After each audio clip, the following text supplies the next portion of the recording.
चलो अब देखो, अब यहाँ पर हम लोग तीसरा क्वेश्चन लेते हैं। पी एक्स बराबर एक्स को minus 2x cube plus 17x² minus 4x plus 30। तो यहाँ पर क्यू एक्स प्लस 2 से भाग देंगे। भाग देने के बाद भागफल का घात कि कितना घात आया है। तो हम सबसे पहले क्या करेंगे, एक्स को minus 2x cube plus 17x² minus 4x plus 30 में भाग कितना से एक्स प्लस 2 से देंगे, एक्स प्लस 2 यहाँ पर लिखेंगे। अब देखो भागा में होता क्या चीज़ है कि यहाँ पर घात 1 है और यहाँ पर 4 है। 4 में 1 घटा दिए तो आया 3। इस ये जो घात 3 है यानी इससे ये घात 3 है, वो भी प्लस में।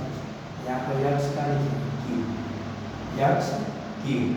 तो यक्स क्यूब से अब यहाँ पर गुणा करेंगे तो यहाँ पर हो जाएगा यक्स को, और यहाँ पर करेंगे तो ये आ जाएगा कितना plus 2x cube, 2x cube.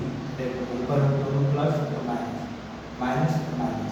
तो यहाँ पर क्या करेंगे, काट देंगे तो दो कितना हो जाएगा 4x cube plus 17x² minus 4x plus 30। लेकिन यहाँ पर हमसे क्या पूछा, घात किसका, भागफल का घात पूछा, इसलिए हम फिर अब आगे भागा नहीं ले जाएंगे। जो यहाँ भागफल आया है, ये जो भागफल है यक्स क्यूब, तो इसका जो घात लिखना है, इसका घात क्या होगा 3 होगा।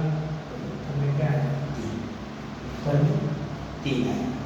अब इसका जो भागफल का घात है वो 3 है।